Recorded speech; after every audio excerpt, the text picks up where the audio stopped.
lagi sebelumnya, boleh dikasih tahu? Oh ya, mohon maaf tadi memanggil saya Romo. Saya bukan Romo. Saya adalah frater. Frater itu calon Romo masih. Ya, saya masih menempuh studi S2 di Sekolah Tinggi Filsafat Teologi Widya Sasana Jalan Gajah Mada. Saya sekarang sedang menyelesaikan tesis untuk S2. Nah, saya di sini selain menyelesaikan tesis, saya juga belajar untuk bagaimana menjalani kehidupan sebagai seorang imam yang disebut dengan pastoral. Jadi pastoral itu belajar untuk melihat bagaimana kalau menjadi seorang imam. Karena kan kami dididik untuk menjadi seorang imam untuk gereja Katolik. Menurut frater, Ya. konsep agama sama agama itu seperti apa? Konsep agama, kalau menurut saya agama itu sebenarnya hanya sebagai sarana. Ya. Konsep agama itu kan sarana untuk mendekatkan diri kepada Tuhan. Ya. Karena kalau kita mau belajar dari sejarah, agama Katolik pun bukan didirikan oleh Yesus Kristus. Yesus Kristus dalam kitab suci itu juga tidak pernah mengatakan bahwa saya membuat sebuah agama, saya membuat sebuah lembaga. Itu tidak pernah. Bahkan Yesus Kristus itu datang ke dunia, itu hidup bersama dengan orang-orang Yahudi yang menggunakan tradisi orang Yahudi, dengan konsep Paskahnya orang Yahudi, bukan Paskah yang sekarang yang sudah dimaknai sebagai kebangkitan Yesus Kristus, tapi Paskahnya orang Yahudi. Paskahnya orang Yahudi adalah Paskahnya orang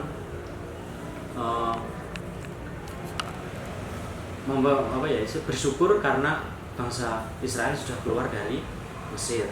Nah, jadi konsep agama kalau menurut saya itu hanya sarana. Jadi sarana untuk semakin mendekatkan diri kepada Tuhan. Nah, itu agama itu.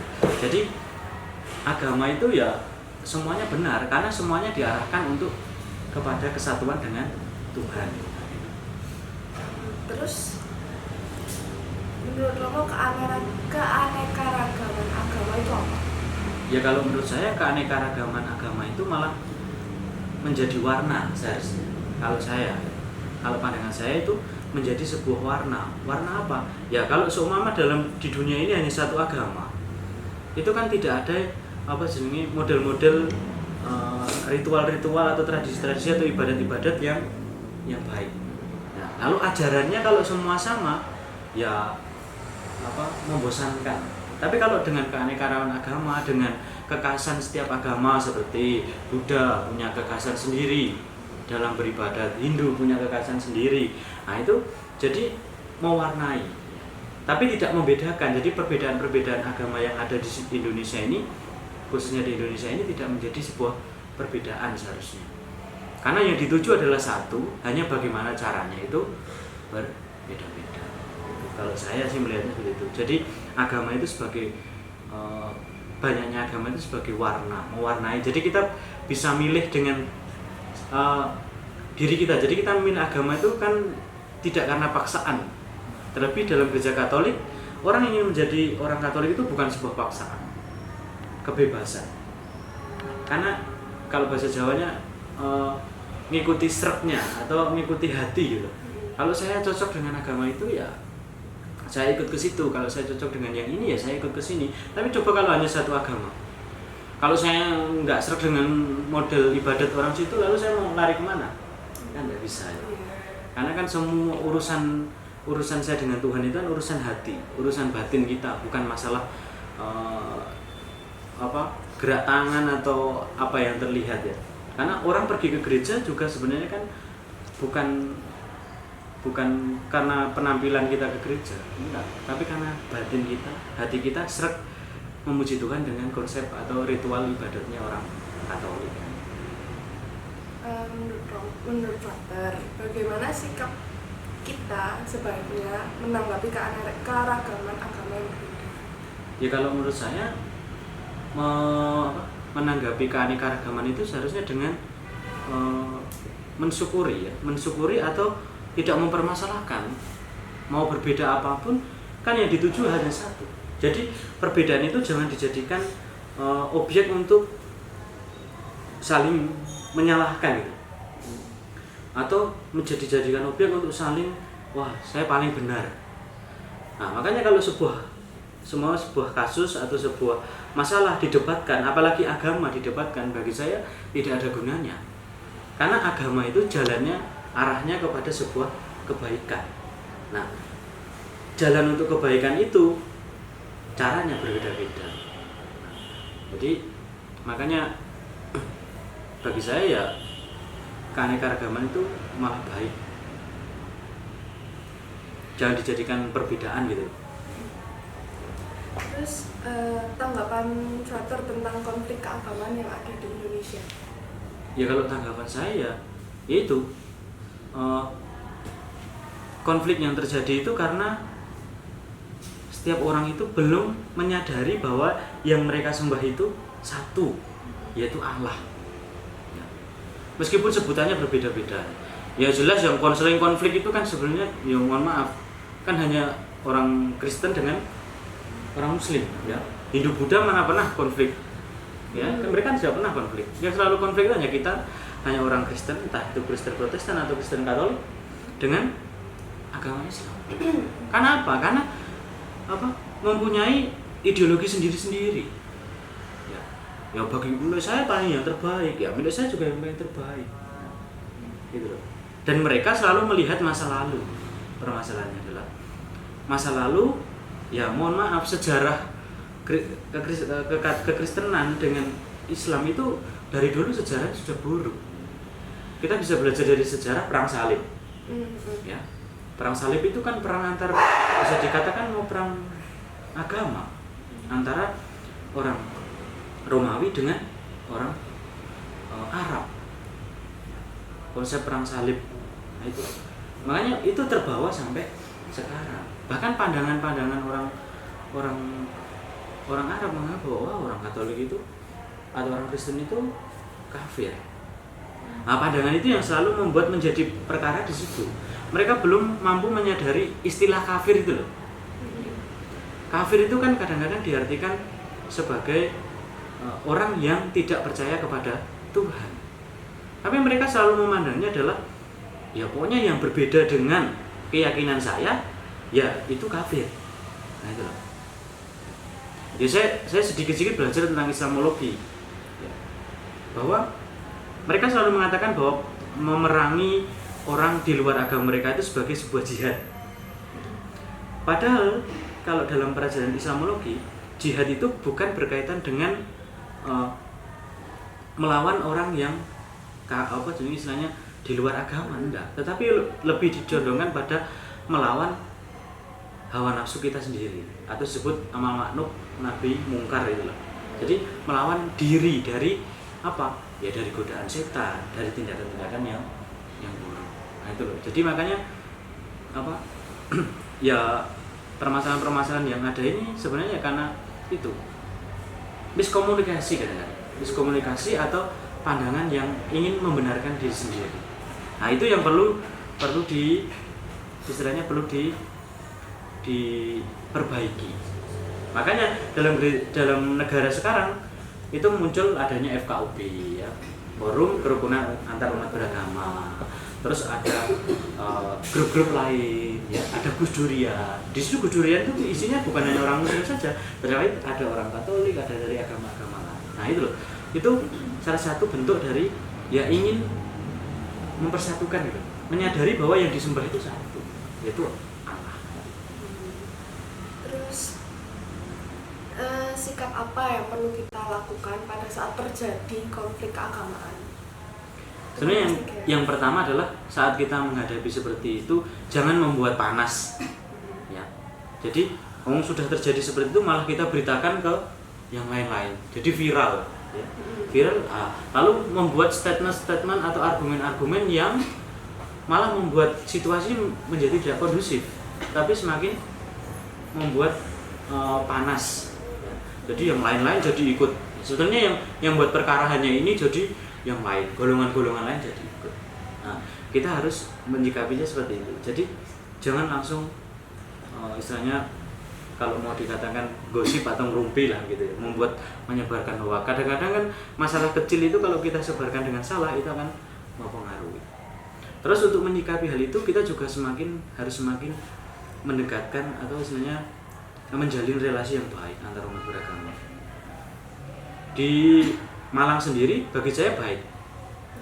Saat terjadi bom di Surabaya, ya, bersama dengan kelompok Gus Durian, mulai dari Islam, Hindu, yang lainnya, lalu Katolik juga mengadakan doa bersama di halaman gereja Katedral Ijen. Nah itu kan malah semakin menunjukkan solid, ya, kesolidan bahwa oh ini ternyata kerukunan ini loh. Berarti yang ngebom itu bukan golongan kita. Ya. Mereka orang-orang yang punya ideologi yang sangat radikal atau yang sangat yang sangat menyeleweng dari ajaran agamanya. Nah, gitu. Mungkin itu bisa karena pelajaran-pelajaran yang mereka peroleh ya, yang mungkin kitab suci mereka diartikan atau ditafsirkan dengan salah, kan itu bisa saja. Tapi untungnya di Indonesia kalau terjadi seperti itu langsung antar umat beragama langsung bersatu, membuat namanya kayak berdoa bersama atau dialog bersama. Nah itu salah satu bentuk dari usaha untuk melawan hal-hal itu, dan itu yang seringkali dilakukan karena kita nggak bisa apa-apa selain dengan berdialog dengan agama lain, terus kerjasama ya, baik antar orang mudanya ya, orang muda Katolik dengan orang muda Islam. Nah itu bentuk dari menyikapi hal seperti itu. Kira-kira Frater ada pesan nggak buat yang lainnya itu menanggapi perbedaan konflik agama? Kalau saya ya pesannya bahwa kita yang pertama harus sadar dan ingat bahwa yang kita sembah itu hanya satu, yaitu Allah. Meskipun sebutannya berbeda ya, kalau Islam mungkin menyebutnya Allah, nah itu mungkin karena dasaran dari Arab. Bahkan di Arab sana ya mungkin kalau menyebut Allah ya Allah, mau gimana lagi. Atau Hindu dan Buddha mereka menyebut Allah mereka sebagai zat. Nah, itu kan hanya sebutan. Tetapi yang disembah kan tetap satu. Dan arah untuk ke sana, ke tempat penyembahan yang disembah itu kan kita harus melakukan tindakan-tindakan yang baik di dunia. Ya makanya dengan perbedaan agama ini jangan malah dijadikan sebuah istilahnya ya untuk membedakan gitu. Perbedaan agama jangan dijadikan sebagai sebuah perbedaan. Tetapi perbedaan agama itu malah semakin membuat warna. Kayak pelangi itu kan warnanya bermacam-macam, jadi indah. Nah, dengan agama yang berbeda, setidaknya dengan ajaran-ajaran yang berbeda juga, itu menjadi semakin indah, semakin baik. Dan juga yang perlu diingat bahwa agama itu hanya sebuah sarana untuk mencapai tujuan. Tujuannya siapa? Tujuannya itu adalah Allah. Dan semua yang dilakukan atau yang diajarkan oleh agama itu kan baik, tidak ada yang buruk. Maka dari itu ya belajar untuk dialog, menghargai. Seperti dalam gereja Katolik, ajaran Yesus Kristus adalah kasih. Bagaimana kita mengasihi sesama kita tanpa memandang siapapun. Itu yang bagi saya penting. Terus pendapat Roma tentang berita-berita belakangan ini yang terkait terorisme seperti kayak ISIS atau umat-umat radikal itu bagaimana? Ya kalau menurut saya ISIS dan yang lain-lainnya itu ya, yang malah sebenarnya kalau dalam ajaran gereja Katolik malah jangan ditinggalkan orang-orang seperti itu. Ya memang dalam kenyataannya sangat berat ya. Ya kita juga tidak mau mati sia-sia gitu ya. Dengan mendekati mereka kita tiba-tiba ditembak gitu atau apa, enggak. Tapi kalau kita belajar dari ajaran gereja Katolik, Yesus Kristus itu ajarannya adalah mengasihi musuhmu, bukannya malah menghujat mereka. Karena ya mereka itu kan sebenarnya korban juga. Para teroris, para pelaku radikalisme sebenarnya kan korban. Korban dari apa? Ya korban dari sistem yang membuat mereka menjadi seperti itu. kadang-kadang kan orang teroris lalu para orang yang diberangkatkan ke ISIS ke Yaman atau kemana itu kan karena mereka tingkat pengetahuannya rendah dan yang mereka selalu usahakan itu kan duit, ya uang. Iming-iming mereka kan uang. Kalau berangkat untuk ISIS sudah tidak perlu butuh apa, nanti di sana sudah dicukupi, semuanya sudah siapkan, berangkat ke sana bayarkan pesawatnya. Kan siapa yang tidak mau seperti itu? Apalagi zaman sekarang cari pekerjaan susah. Makanya kita sebagai orang yang berpendidikan, kita sebagai orang yang tahu akan hal itu, ya sebenarnya jangan malah membuat mereka menjadi kayak kurang diperhatikan. Tapi kita malah sebenarnya memperhatikan mereka, dan kalau kita tahu bahwa mereka salah, ya terpaksa kita harus membenarkan istilahnya mengajak mereka untuk yang baik. Tapi kalau memang sudah yang paling parah, ya mau gimana lagi, kita hanya bisa menyerahkan kepada aparat keamanan. Tapi kalau bagi kami orang Katolik, karena kami diajarkan untuk mencintai musuh, ya seberat apapun ya kita berusaha untuk selalu menghargai seperti itu. Toh kita juga tidak pernah kalau seumpama gereja dibom itu lalu ada orang yang mungkin 1-2 yang membuat statement bahwa itu kan orangnya, tapi kan kita tidak pernah menghujat. Kita tidak pernah menghujat orang itu, bahkan kita malah mendoakan. Nah, itu.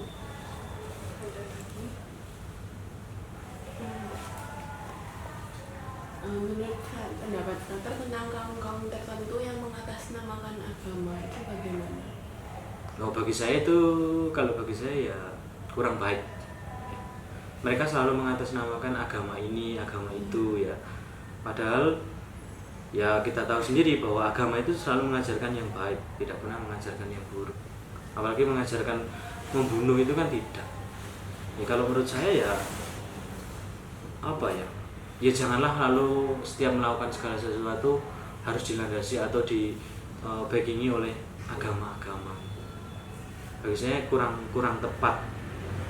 Karena ya seringkali memang agama dijadikan tameng mereka, ya.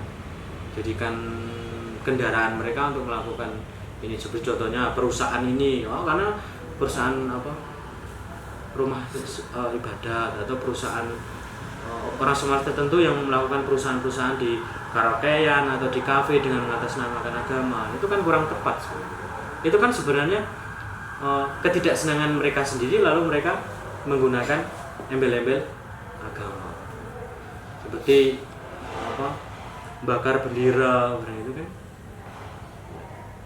Itu makanya jangan, kalau saya sih berpendapat bahwa ya kalau melakukan hal seperti itu jangan menggunakan agama, karena agama itu hakikatnya baik.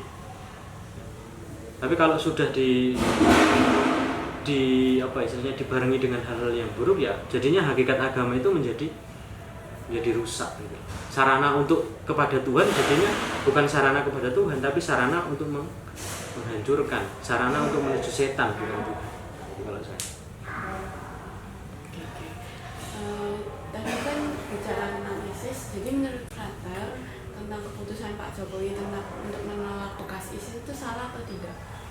Kalau mau dikatakan salah atau tidak, kalau bagi saya, kalau saya sendiri ya, pendapat saya sendiri ya, kalau pendapat saya sendiri itu masih perlu dipertimbangkan kalau saya sendiri. Ya, tapi kalau kita beranjak dari sebuah peraturan, ya tidak memulangkan ISIS itu mungkin benar, karena mereka secara tidak langsung kan sudah keluar dari menjadi warga Indonesia dengan katanya membakar paspor. Itu kan sudah bentuk dari mereka tidak ingin menjadi warga Indonesia. Ya memang kita dirugikan karena 600 berapa orang kan akhirnya tidak bisa menjadi warga Indonesia. Tapi permasalahannya adalah apa yang dilakukan mereka itu kan sudah pilihan mereka sendiri. Kalau mereka dulunya tidak membakar paspor kan berarti mereka masih warga negara Indonesia. Tapi dengan membakar paspor kan berarti mereka sudah bukan warga negara Indonesia lagi. Ya. Terus ya diberikan oleh Jokowi juga efeknya. Tidak mungkin mereka nanti pulang ke Indonesia lalu tidak membuat kerusuhan lagi. Kenyataannya bahwa mereka yang pulang dari ISIS itu kenyataannya malah mereka melakukan pengepungan. Contohnya yang di Surabaya kemarin, mereka kan juga barusan pulang dari kelompok ISIS juga. Ya ada pertimbangan-pertimbangan gitu. Kalau bagi saya ya yang terbaik dari negara yaitu bagi saya baik gitu loh. Ya kalau pandangan saya sendiri, saya juga ya takut lah. Apalagi saya sebagai orang Katolik gitu ya. Apalagi saya sebagai seorang calon imam takut. Takut apa? Ya takut kalau kerukunan yang sudah tercipta di Indonesia ini menjadi rusak karena orang-orang seperti itu. Tapi memang kita masih harus mempertimbangkan masalah anak-anaknya juga. Jangan sampai karena orang tuanya melakukan sebuah kesalahan lalu anaknya harus menanggung itu. Jadi masih harus dipertimbangkan. Ya saya tidak serta-merta mengatakan itu baik benar. Tapi juga kita harus mempertimbangkan kasihan anak-anak. Karena anak-anak itu kan generasi kemudiannya. Bisa sebenarnya anak-anak itu dipulangkan ke Indonesia, lalu tapi sebelum mereka ke masyarakat harus dianukan dulu, ya, harus diberi pendidikan yang baik. Ya seperti kemarin tuh kasus corona itulah, virus corona itu kan sebelum mereka dimasukkan kepada masyarakat harus di karantina dulu. Nah, begitu juga dengan anak-anak mereka, kalau semua mereka dipulangkan ke Indonesia, ya harus dikarantina dulu, mendapatkan pendidikan tentang ideologi Pancasila dan yang lainnya, tentang keagamaan yang benar. Sama saja mereka pulang ke Indonesia, tapi di Indonesia dia tidak mendapatkan ideologi atau pelajaran agama yang benar, ya pasti mereka akan tetap memegang itu. Yang jelas adalah mindset atau pikiran mereka harus diubah. Itu saja Bapak, terima kasih untuk waktunya. Mohon maaf kalau kita mengganggu. Saya juga mohon maaf kalau jawaban saya mungkin kurang tepat atau apa. Tapi semoga ini membantu. Amin. Terima kasih banyak Bapak. Tuhan yang memberkati. Terima kasih. Mudah-mudahan. Oh ya.